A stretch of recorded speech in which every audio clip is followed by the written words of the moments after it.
नमस्कार, KPS education centre में आप सबका स्वागत है। आइए आज हम लोग बिहार बोर्ड क्लास 7 अतीत से वर्तमान अध्याय 2 नए राज्य एवं राजाओं का उदय, इसका सभी प्रश्न उत्तर सॉल्व करेंगे। इससे पहले आप लोग चैनल पर पहली बार आए हैं तो चैनल को सब्सक्राइब कर लीजिए। वीडियो पसंद आया तो वीडियो को लाइक कर दीजिए। तो आइए देखते हैं क्वेश्चन नंबर 1। क्वेश्चन नंबर 1 में क्या कह रहा है, क्या जोड़े बनाइए। तो जो दिया हुआ है इसके जोड़े बनाना है। तो सोमनाथ आके किस में मिलेगा, गुजरात में। तो सोमनाथ को लाके गुजरात में मिला देंगे, ठीक है। अब कह रहा है पाल वंश किस में मिलेगा, बंगाल में। तो लाके मिला देंगे, पाल वंश बंगाल में। अब कह रहा है गोपाल किस में मिलेगा, लोग द्वारा चयनित शासक। तो इस पर लाके मिला देंगे, ठीक है। अब कह रहा है कन्नौज आके किस में मिलेगा, त्रिपक्षीय संघर्ष। तो इसमें लाके मिला देंगे।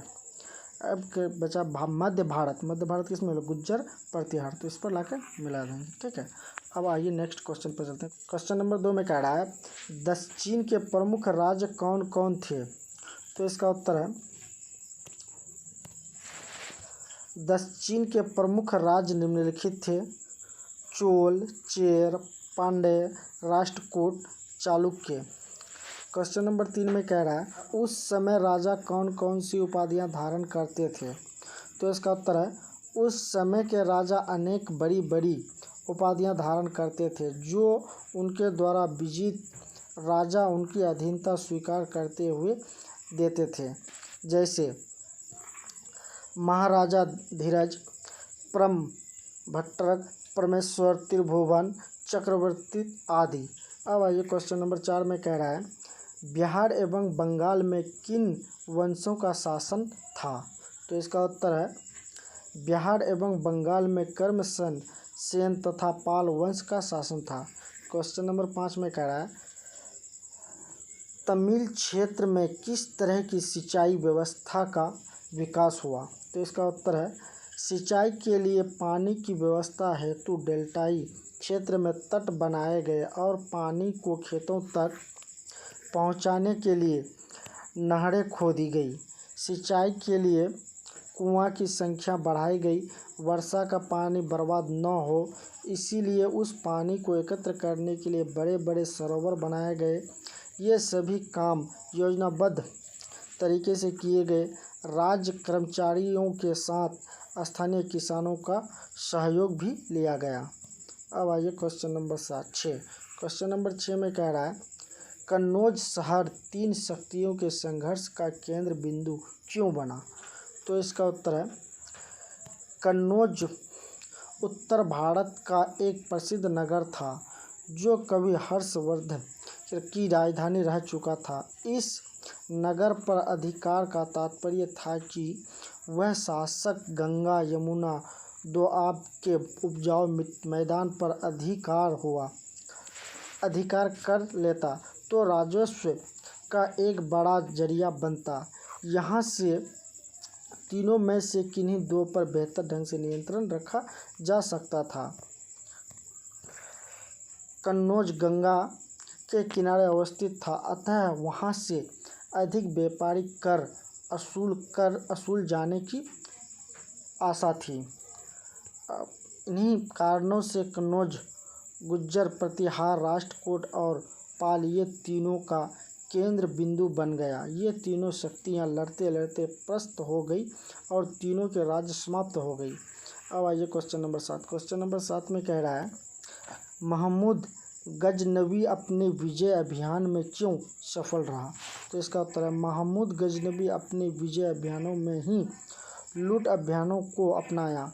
उसने जब भी आक्रमण किया तो मंदिरों के साथ बड़े बड़े नगरों को लूटा। उसने कभी भी भारत में अपनी अस्थायी शासन की बात नहीं सोची। इन लूट अभियानों में सदैव सफलता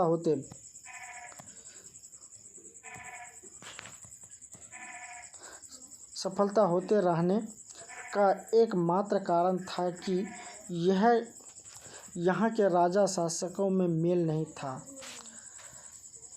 राजपूत यद्यपि शक्तिशाली थे, लेकिन उन्होंने आपस में ही लड़ते रहने को अपना शासन समझी। एक राज्य लूटता रहता तो अन्य सभी देखते रहते और अंदर ही अंदर प्रसन्न भी होते रहते। उनको इतनी समझ नहीं थी कि यह स्थिति कभी उन पर भी आ सकती है, और यही हुआ, और इसी में महमूद गजनबी अपने अभियानों में सफल होता रहा।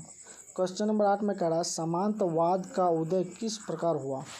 तो इसका उत्तर है 7वीं से 12वीं शताब्दी के बीच भारत सामंतवाद का उदय हुआ।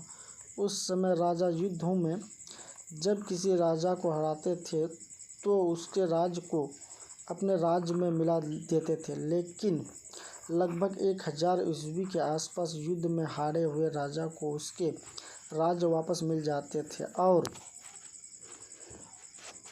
बदले में उन्हें कुछ शर्त माननी पड़ती थी। पराजित राजाओं को यह स्वीकार करना पड़ता था कि विजयी राजा उसका स्वामी है और वह विजयी राजा का सेवक। पराजित राजा उसका सामंत कहलाता था। इसी प्रकार सामंतवाद का उदय हुआ। अब आइए क्वेश्चन नंबर 9 में कह रहा है तत्कालीन राज्यों की प्रशासनिक व्यवस्था आज की प्रशासनिक व्यवस्था से कैसे भिन्न थी? तो इसका उत्तर है तत्कालीन राज्यों की प्रशासनिक व्यवस्था आज की प्रशासनिक व्यवस्था से बहुत अर्थ में भिन्न थी। आज प्रजातांत्रिक व्यवस्था है, जबकि उस समय राजतंत्र था। उस समय अधिकारी राजा की मर्जी से नियुक्त होते थे, जबकि आज प्रशासनिक सेवा के अधिकारी को कड़ी परीक्षा से गुजरना पड़ता है। तत्कालीन केंद्र शासन से संबंध अनेक पदाधिकारियों का उल्लेख मिलता है।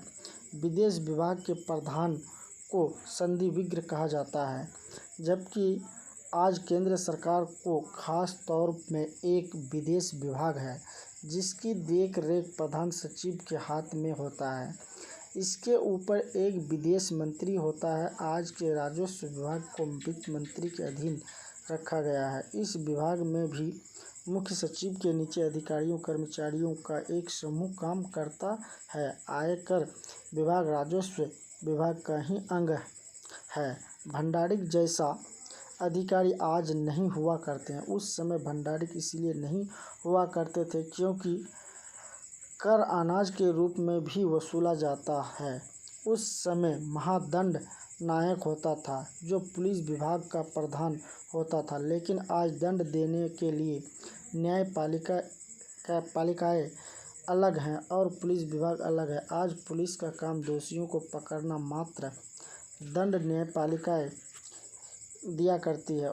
इस प्रकार देखते हैं कि तत्कालीन राज्यों की प्रशासनिक व्यवस्था आज की प्रशासनिक व्यवस्था से कई अर्थों में भिन्न थी।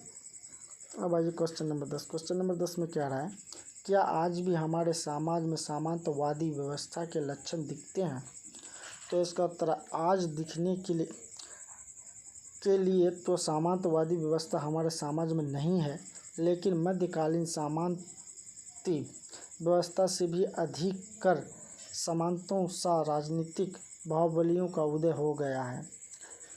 ये कुछ न होकर सब कुछ है। सभी बाहुबली किसी न किसी राजनीतिक दल के किसी दबंग नेता से जुड़ा है। कुछ बाहुबली तो खास राजनीतिक दलों के किसी न किसी पद पर आसीन होकर अपने ओहदे का धौंस दिखाकर जनता का भय दहन करते हैं। क्वेश्चन नंबर 11 में कह रहा है मध्यकालीन के मंदिर अपनी धन दौलत के लिए काफ़ी प्रसिद्ध थे। भव्यता के दृष्टि से आप अपने पास के मंदिर से तुलना करें। तो देखिए हम एक मंदिर का तुलना किए हैं इसमें। धन दौलत की दृष्टि से आज तिरुपति मंदिर तथा शिरडी का साईं राम मंदिर से हम कर सकते हैं।